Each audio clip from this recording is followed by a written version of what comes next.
नमस्कार मित्रों, आप सभी का स्वागत है आपके अपने YouTube चैनल सत्यम 2.0 पर। आज अपने रीट 2021 पर विस्तृत रूप से चर्चा करेंगे। सबसे पहले आपकी रणनीति कैसी होनी चाहिए, पाठ्यक्रम में क्या बदलाव हुए हैं अगर कोई पुराना कैंडिडेट है, और जो नया कैंडिडेट है जो पहली बार तैयारी कर रहा है तो उसके लिए ये बातें मायने नहीं रखती। जो भी नया पाठ्यक्रम है उसको तैयार करना है। उसके बाद में कौन अभ्यर्थी योग्य है, कौन योग्य नहीं है, इस पर भी एक महत्वपूर्ण समस्या है।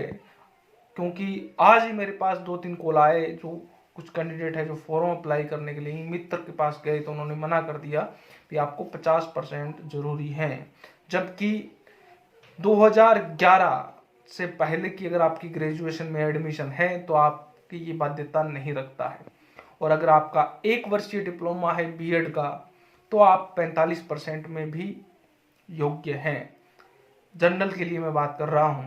और अगर आप ओबीसी, एससी, एसटी, किसी भी चाहे आप अन्य पिछड़ा वर्ग है, विधवा, तलाकशुदा और भूतपूर्व सैनिक या किसी भी स्पेशल कैटेगरी में आते हैं तो आपको 5% गवर्नमेंट छूट देती है, चाहे आप द्विवर्षीय बीएड कोर्स से हो चाहे आप 1 वर्षीय से हो।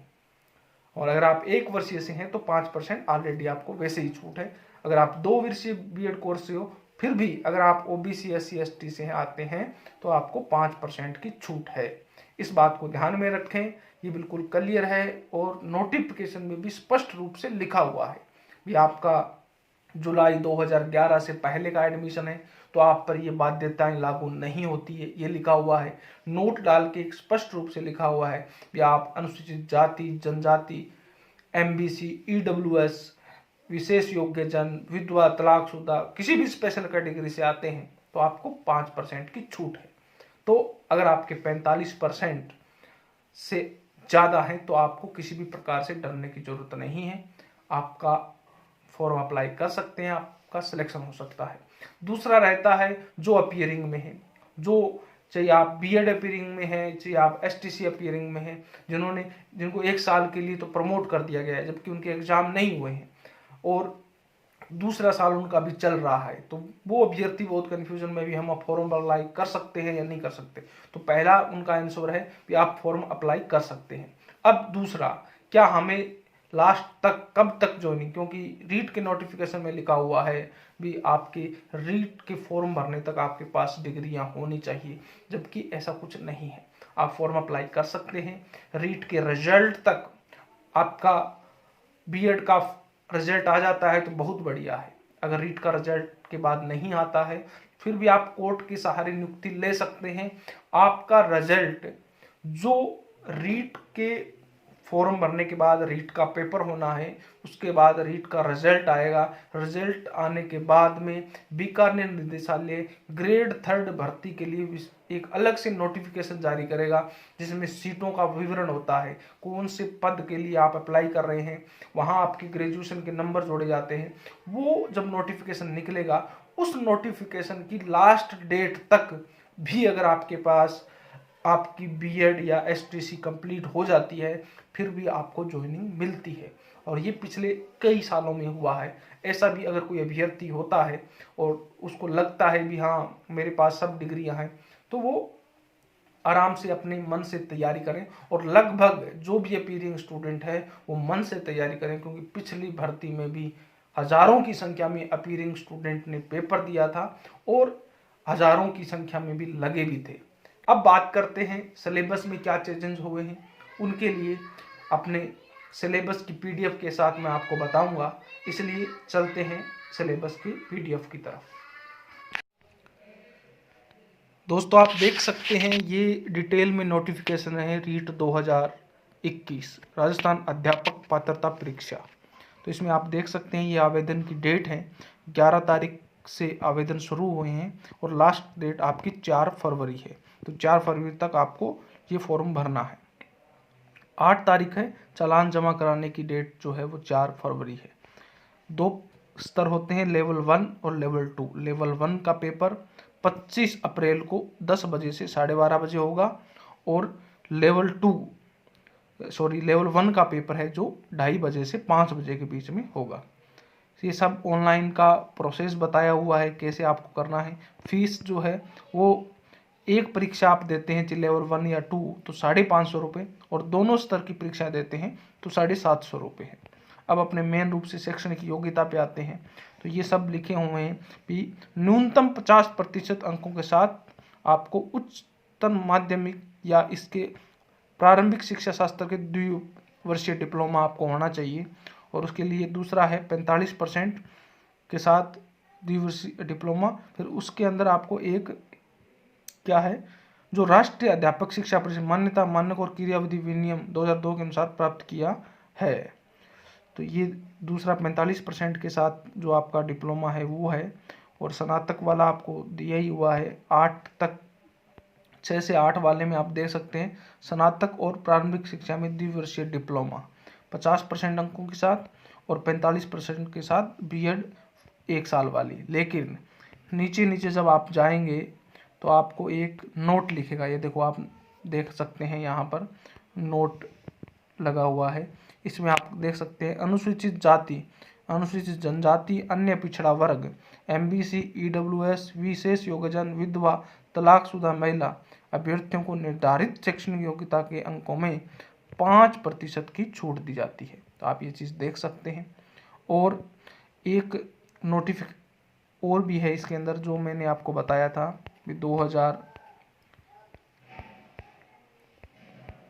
एनसीटी की अधिसूचना दिनांक 29 जुलाई 2011 के अनुसार भाषा अध्यापक, सामाजिक अध्ययन, गणित विज्ञान के अध्यापकों के संबंध में इस अधिसूचना को निर्धारित न्यूनतम योग्यता मापदंड लागू होंगे। तो ये परीक्षा का पैटर्न है 150 क्वेश्चन का, आप देख सकते हैं। और प्रश्नों का स्तर वगैरह आपको इसके अंदर दिया हुआ है। +2 लेवल का आएगा, किस टाइप के जो क्वेश्चन होंगे आपके, और परीक्षा का आयोजन संबंधित। और अभी जो एक नया सिस्टम लागू किया गवर्नमेंट ने, भी छूट दी है टीएसपी के क्षेत्र को भी किस किस को प्रमाण पत्र मिलेगा, तो उसको आप देख सकते हैं। सामान्य या अनारक्षित को 60% जरूरी है, चाहे वो टीएसपी का है चाहे नॉन टीएसपी का है। अनुसूचित जनजाति नॉन टीएसपी में 55, जबकि टीएसपी में ओनली 36% चाहिए। अनुसूचित जाति, पिछड़ा वर्ग, एमबीसी और ईडब्ल्यूएस को 55 चाहिए। समस्त श्रेणी की विधवा के लिए 50% है, दिव्यांग के लिए 40 है, और शहरिया जनजाति के लिए क्या है 36%। ये सब आपको इम्पोर्टेंट सिस्टम है जो मैंने आपको बताया। और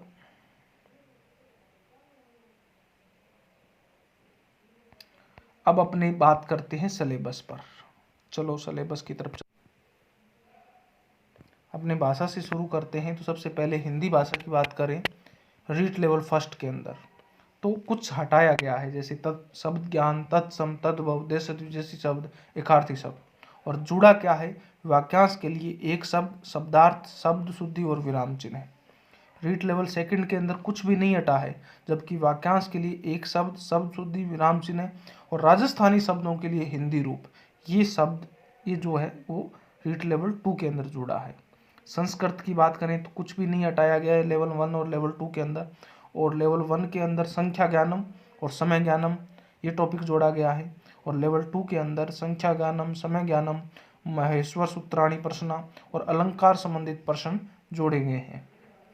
अंग्रेजी की बात करें तो फोनेटिक ट्रांसक्रिप्शन, लैंग्वेज एरर और डिसऑर्डर्स ये सब हट गया है। इंग्लिश सिंबल और रोल ऑफ होम लैंग्वेज ये पर्सन जुड़े हैं टॉपिक में, और ये भी लेवल 2 के अंदर भी हटा दिया है।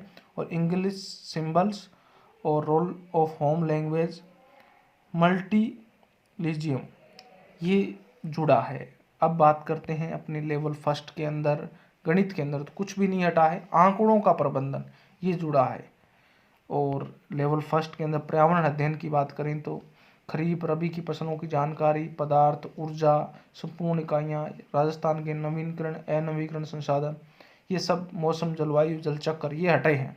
जबकि इनकी जगह नए जो टॉपिक जुड़े हैं वो है कृषि पद्धतियाँ, वन्य जीव, राष्ट्रीय प्रतीक, राजस्थान के जिले व पंचायती राज, राजस्थान के गौरव, हस्तकलाएं, आभूषण, विरासत, दुर्ग, महल, स्मारक, चित्रकला, लोकोक्तियां और लोक देवता, ये टॉपिक जुड़े हैं।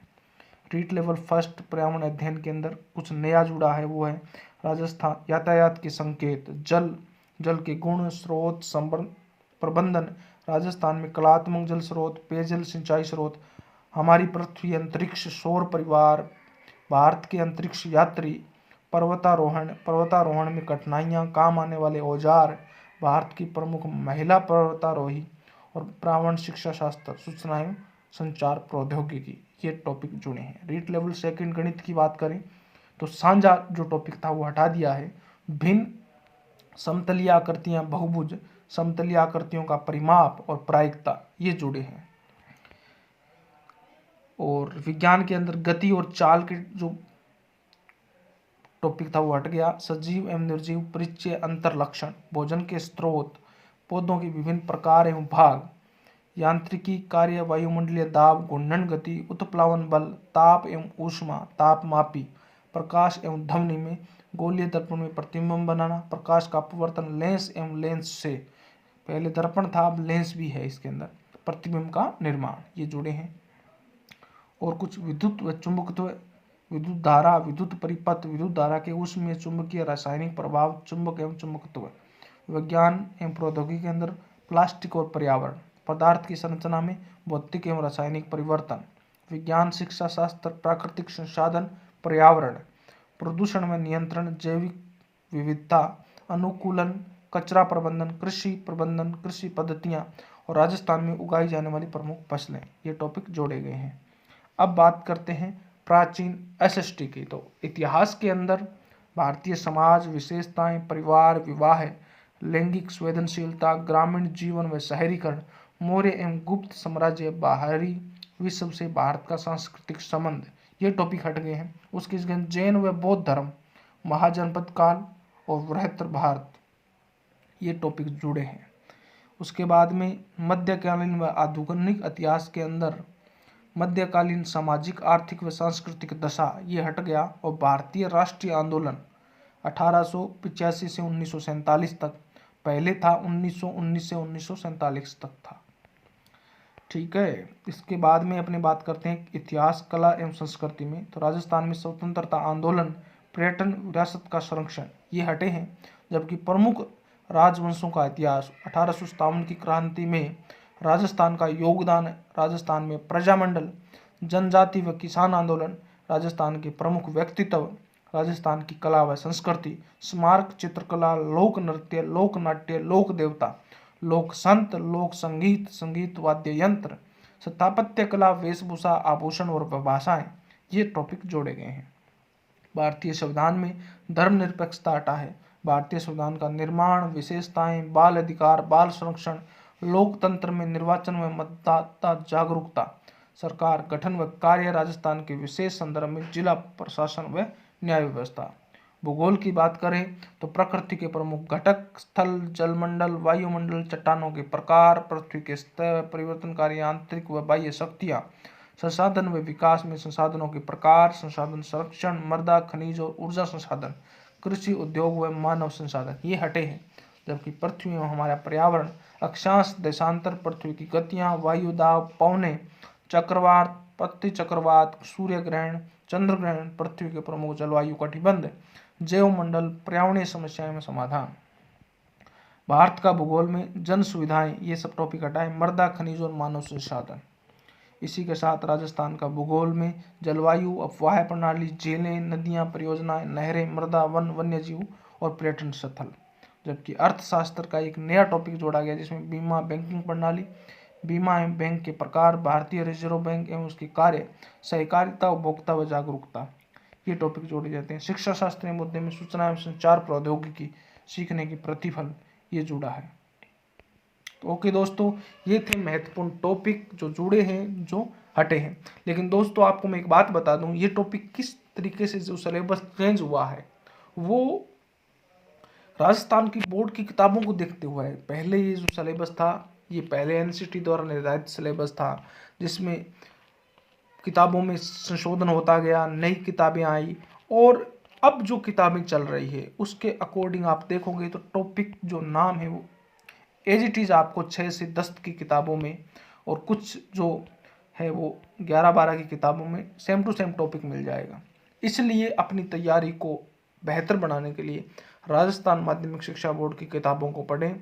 वहाँ से आपको ज़्यादा नहीं तो 75% क्वेश्चन हूबहू मिलेंगे। इसलिए ऑथेंटिक किताबों का प्रयोग करें। तो दोस्तों, आपने विज्ञापन देखा, आपने सिलेबस देखा, और जो अभ्यर्थी नए हैं वो जो भी बोर्ड की साइट पे सिलेबस है वो आप देख सकते हैं। वैसे उनकी इमेज मैं आपको इसी कम्युनिटी गाइडलाइन में पोस्ट के माध्यम से मैं आपको डाल दूंगा। अगर आपको सिलेबस नहीं मिल रहा है तो सभी सब्जेक्ट का वहाँ मैं डाल दूंगा, तो वो देख सकते हैं आप। अब आपके पास टाइम जो है वो 3 महीने का है, बड़ा 90 दिन आप मान सकते हैं। तो कुछ अभ्यर्थियों से का क्वेश्चन था अभी, क्या 90 दिन में सिलेक्शन लिया जा सकता है? तो उनके लिए मैं एक ही बात कहूँगा, अगर आपके जिगर में जज्बा है और आप कुछ करना चाहते हैं तो 90 दिन बहुत हैं रीट के सिलेबस के लिए।